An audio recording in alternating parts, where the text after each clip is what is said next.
ان کی باتوں یقین کر لیتے تھے. لیکن اس کے بعد جب تابعین کی سلسلہ شروع ہوا پھر یہ ہوا کہ بھائی یہ تحقیق تو کرو کیا یہ واقعی میں ہم تک جو کہی جا رہی ہے صحیح ہے کہ نہیں صحیح ہے. یہ کام ہوا ہے سب سے بڑا 3rd سینچری کے اندر جس میں سب سے زیادہ کام امام بخاری نے کیا. اور آپ نے اس زمانے میں احادیث کی 4 کیٹیگری بنا دی گئی صداقت چیک کرنے کے لیے کیا گریڈنگ ہے کتنی صحیح ہے. پہلی کیٹیگری ہے جسے صحیح کہتے ہیں یا گڈ کہہ دیجیے, دوسری حسن ساؤنڈ, تیسری ضعیف, چوتھی ریجیکٹڈ.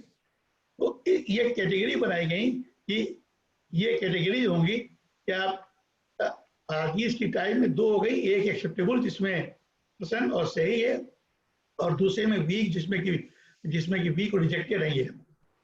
اب سوال یہ کہ صحیح حدیث ہے کیا, فارم پیمانہ کیا چیز ہے, اور یہی سب سے مشکل چیز ہے. اگر غور کریں اس کے اوپر کہ یہ سب سے مشکل کام تھا جو امام بخاری امام مسلم وغیرہ نے کیا کہ ہر حدیث کو اس پیمانے پہ تولا گیا, ایک یارڈسٹک بنائی گئی, 5 کنڈیشن بتائی گئی کسی بھی حدیث کو صحیح ہونے کے لیے. اور بڑا غور کیجیے کہ کہنا آسان ہے, اس پہ اس کو معلوم کرنا کتنا مشکل ہے کہ جب تک یہ 5 کنڈیشن پوری نہ ہو جائے. کنڈیشن پوری ہونے کے معنی یہ نہیں کہ ٹھیک مار باقاعدہ ایویڈنس ہو, باقاعدہ ویریفیکیشن ہو, اس کا کوئی ثبوت ہو.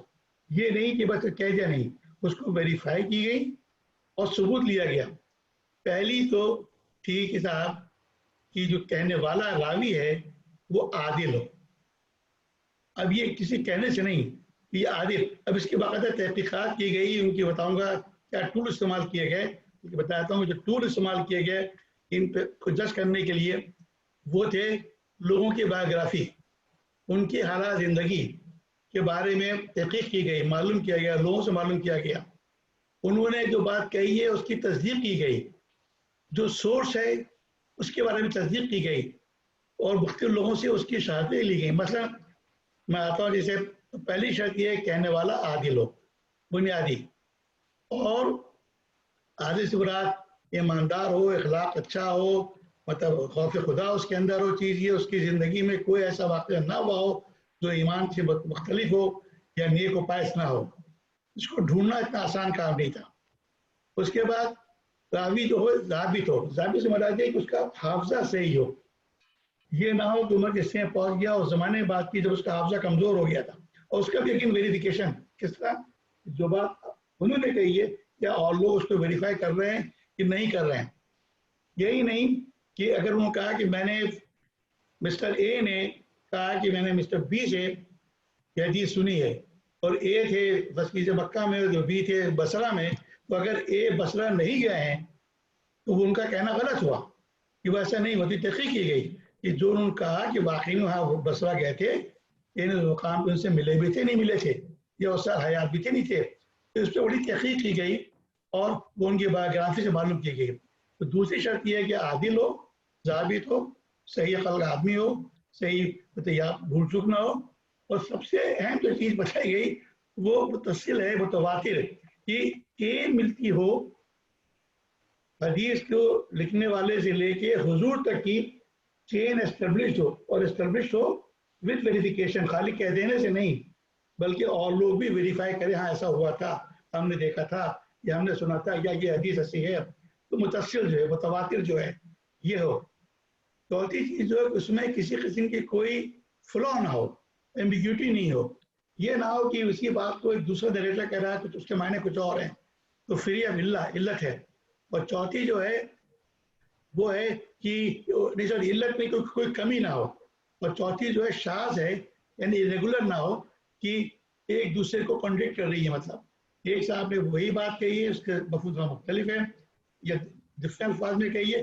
یہ 5 چیزیں جو اسس کی گئیں, اس پیمانے کو استعمال کیا گیا. اور پھر میں نے کہا کہ سب سے مشکل یہ ایسے نہیں ہوا, لوگوں کی زندگی کے حالات دیکھے گئے. لوگوں نے جو بیان فرمایا کہ میں نے اس سے سنا, میں نے اس سے سنا, میں نے اس سے سنا, اس کو باقاعدہ ویریفائی کروایا گیا, یقین وہ کروایا گیا کہ ایسا ہوا تھا کہ نہیں ہوا تھا. یا کہا کہ فلاں سورس تھی, اس سورس کو ویریفائی کروایا گیا, اور پھر مختلف لوگوں سے اٹیسٹ کروایا گیا. یہ بہت ہی سخت پیمانہ ہے کہ وہ حدیث جو ان 5 شرائط کو پورا کرتی ہیں وہ محدثین کی نظر میں صحیح حدیث ہوتی ہیں. دوسرا درجہ جو ہے وہ حسن حدیث کا ہے. اس میں یہ ہے کہ اس میں رعایت دی گئی ہے کہ بجائے 5 کے 4 اگر کوئی میٹ کرتی ہے اور ایک 5واں جہاں حافظ والا معاملہ ہے وہاں رعایت دے دی گئی ہے کہ وہ صحیح ہے لیکن اس کا حافظ میں شاید کچھ شبہ ہو. تو ضعیف جو ہیں جو ان میں سے بہت سو کو نہیں ان کی ریکوائرمنٹ میٹ کرتی ہیں ان کو ہم ضعیف کہتے ہیں. اور وہ حدیث جو کہ جس کا کوئی وجودی نہ ہو مطلب جہاں کہیں سے ملتا نہ ہو یا ایکا دکا باتوں کو مان لیں اس کو ہم جو ہے حدیث ریجیکٹ کر دیتے ہیں. 4 کیٹیگری ہو گئی صحیح, حسن, ضعیف اور ریجیکٹڈ. اب اس میں یہاں میں نے ایک چارٹ بنایا ہے دیا ہے آپ لوگوں کو شاید کہ اس میں نے کلاسیفیکیشن دی ہے کہ مرفوع حدیث کیا ہے, موقوف کیا ہے. اچھا یہاں پہ اس کی مقبول میں سے مقبول کون سی ہیں, غیر مقبول کون سی ہے, حسن, اس کی ڈیفینیشن دی ہوئی ہے. وہ یہ ڈیفائن کیا ہوا ہے کہ کس حدیث کو آپ صحیح کہیں گے, کون سی حدیث سب سے بہتر ہے, کس طرح بیان کی گئی, کس حدیث کو ہم ضعیف کہیں گے جہاں کوئی سلسلہ منقطع ہو گیا یا کہنے والا جو تھا وہ بھول چکا علی تھا یا کہنے والے کے اخلاق میں کچھ کمی رہ گئی تھی یا اس کے کردار میں کمی رہ گئی تھی. یہ جو ہے اس چارٹ میں نے جو بتایا وہ سمرائز فارم میں ایک ہی پیج کے اندر جو حدیث کی کلاسیفیکیشن ہے. اب کتابیں کون سی مستند جو کتابیں لکھی گئیں, حدیث پہ بے انتہا کتابیں لکھی گئی ہیں لیکن 6 کتابیں ایسی ہیں جو کہ بہت ہی مستند کتاب ہے جس میں سب سے پہلی کتاب جو ہے وہ صحیح بخاری ہے جو کہ 232 ہجری کے اندر سے مکمل کی گئی تھی. اس کا ترجمہ ہے الجماع الصالح المسند میں خیر نہیں پڑھواؤں گا. مطلب یہ the average collection of authentic حدیث with connected chains regarding matters pertaining to the Prophet, his practices, his time. یہ صحیح بخاری جو ہے سب سے زیادہ مستند کتاب ہے اور ہمارے مذہب میں ہم لوگوں کا کہنا یہ ہے اور علماء کا قرآن شریف کے بعد سب سے زیادہ مستند کتاب جو ہے وہ صحیح بخاری ہے. اچھا اس میں تقریباً کوئی 7563 حدیث ہیں لیکن اس میں ریپیٹیشن ہے. اگر ان کو کمبائن کر دیا جائے تو جو حدیث بنتی ہے صحیح وہ بنتی ہے تقریباً 2500. اور ایک بھی تعجب ہوگا کہ اس کتاب کے بارے میں سپر آپ کے بعد بے انتہا لوگوں نے ریسرچ کی ہے یہ پروف کرنے کے لیے اس میں غلطیاں ہیں. بے انتہا لوگوں نے سوائے 2-3 حدیث سے کتاب میں کوئی اب تک ثابت نہیں کر سکا اس میں کوئی شک و شبہ ہے. اس کے لیے کہتا ہے کہ سب سے مستند کتاب ہمارے لیے جو ہے حدیث کی وہ صحیح بخاری ہے. اور دوسری اور آپ دیکھ رہے ہیں کس پیریڈ کی بات ہو رہی ہے. اس کے بعد جو کتاب ہے وہ صحیح مسلم ہے سب سے اوتھینٹک کتاب جو ہے یہ. اس کے بعد جو ہے موقع امام مالک کتاب ہے, سنن نسائی ہے, جامع ترمذی ہے, سنن ابی داؤد ہے, سنن ابی ماجہ ہے. یہاں میں نے الفاظ استعمال کیے ہیں جامع, سنن اور مقصد کیا ہے. جامع ان کتابوں کہتے ہیں جس میں تمام احکامات وہ جنت دوزخ احکامات ہر چیز کے بارے میں ہو وہ جامع ہے. جیسے بخاری جامع ہے, مسلم جامع ہے. جو سنن کہتے ہیں کتاب میں کہ جہاں پہ صرف احکامات کے بارے میں لکھا گیا ہو جس طرح ابو داؤد ہے. مسند کہتے ہیں اس کتاب کو جس کو ترتیب انڈیکسنگ جو ہو وہ کی گئی ہو صحابہ کے حساب سے. یہ یہاں یہ دیا ہوا ہے اس کے اندر آپ کو جیسے مل سکتا ہے آپ اگر دیکھنا چاہیں تو. یہ تو سب سے مستند کتاب جو ہیں اور انہی کتابوں کو کتاب ستہ کہتے ہیں. یہ 6 کتابیں صحیح بخاری, صحیح مسلم, سنن ابو داؤد, سنن ابی ماجہ, سنن نسائی اور ترمذی, یہ ہیں ہماری بنیادی اہم کتابیں جو ہیں. اب آپ ریٹنگ کریں وہ حدیث ریٹنگ کے حساب سے وہ حدیث جو صحیح بخاری اور صحیح مسلم دونوں میں ہو سب سے مستند حدیث ہے. آپ اکثر سنتے ہیں امن بھائی کا نام متفق علیہ یا شیخین. متفق علیہ سے مراد یہ کہ وہ حدیث جہاں پہ مسلم اور بخاری میں درج ہیں دونوں کا ذکر ہے تو سب سے اعلیٰ درجے کے حدیث جو ہیں وہ ہیں. اس کے بعد جو کیٹیگری ہے وہ حدیث ہیں جو صرف صحیح بخاری میں, اس کے بعد جو ہے وہ صحیح مسلم میں. یہ کیٹیگری بتائی فقہ نے کی ان کی صداقت کے حساب سے. ایک بات جو قابل غور ہے کرنا چاہیے وہ یہ وہ حدیث قدسی ہو, مرفوع ہو, کوئی بھی ہو, وہ صحیح بھی ہو سکتی ہے, حسن بھی ہو سکتی ہے، ویک بھی ہو سکتی ہے. صرف یہ کہہ دینا کہ کتاب کی یہ کیا کہتے ہیں کہ خصوصی ہے ڈزنٹ مین کہ وہ بالکل صحیح ہے، اس میں ضعیف بھی ہو سکتی ہے. تو یہ ایک چیز تھی. میں اس دن بات ہو رہی تھی حدیث قدسی کے حوالے سے، تو میں نے ایک کتاب ایک پیپر کچھ دنوں پہلے وہ کمپائل کیا تھا، اسی کو میں نے بھیجا تھا کیا کہتے ہیں اپنے صدیق صاحب کے پاس، وہ وہی استعمال کرتے تھے وہ. تو یہ جو ہے یہ میں نے ایک پیپر کمپائل کیا تھا جو بھیجا تھا کہ حدیث قدسی کے بارے میں. اچھا، حدیث قدسی کی تعداد تقریباً 200 بتائی جاتی ہے، یہاں 40 ہیں، مگر اس میں صحیح بھی ہیں، حسن بھی ہیں، ضعیف بھی ہیں. اچھا، اس میں اور بڑا اچھا سوال کیا تھا ہمارے صدیق صاحب جب پڑھتے تھے، وہ اس کا آخری پارٹ جو ہے جس میں اردو میں ہے اس سے پڑھتے تھے. اچھا، اردو میں پڑھتے تھے، اس سے اوپر انگلش میں ہے پارٹ، اور انگلش کی وصال صاحب اکبر صاحب کا کہ بھائی یہ کیٹیگری کیا ہے یہاں مینشن کی ہوئی ہے. یہ جو میں نے یہاں مینشن کیا ہے، میں نے کہاں سے لی، کیا سورس سے کیا چیز ہے، اس کا ذکر ہے. اور ہر حدیث کے بعد دیکھیں اسی میں گریڈ، متفق علیہ، گریڈ، صحیح، متفق علیہ، یہ باقاعدہ کتاب میں اوپر انگریزی میں دیا ہوا ہے، اردو میں نہیں دیا ہوا ہے. ہر ایک یہ صحیح حدیث اعلیٰ جو ہے، تو ہر حدیث جو میں نے 40 کوٹ کی تھی اس میں نے گریڈنگ کر دی تھی چیز، تو اردو میں اتفاق سے نہیں کی ہوئی ہے. تو لب لباب یہ ہے کہ حدیث سمرائز یہ ہے کہ حدیث قولی ہو سکتی ہے، حدیث فعلی ہو سکتی ہے، حدیث قدسی، حدیث مرفوع، یہ دو حدیث جو ہیں جو ہمارے لیے بے انتہا ضروری ہیں. ان کے بارے میں کسی بھی حدیث کو سننے کے بعد ہمیں یہ جاننا چاہیے کہ یہ حدیث صحیح ہے، یہ حسن ہے، یہ ضعیف ہے. منون جو ہے اس کے بعد ہم خود فیصلہ کر لیں اس پہ عمل کریں یا نہ کریں. لیکن جو چیز فقہ کے نزدیک ہوا ہے کہ جو حدیث صحیح ہیں وہ اس پہ عمل کرنا اور اس کو فالو کرنا یہ ہماری ذمہ داری ہے. یہ میں نے مختصر سی گفتگو کی ہے، کوئی صاحب اس میں میری اصلاح کرنا چاہیں، کوئی غلطی میں نے کر دی ہو کچھ ہو تو اس کو کریکٹ کر لیں، یا کچھ ایڈ کرنا چاہیں تو اس کو جو ہے ایڈ کر دیں. تو ایک بات ماشاءاللہ بہت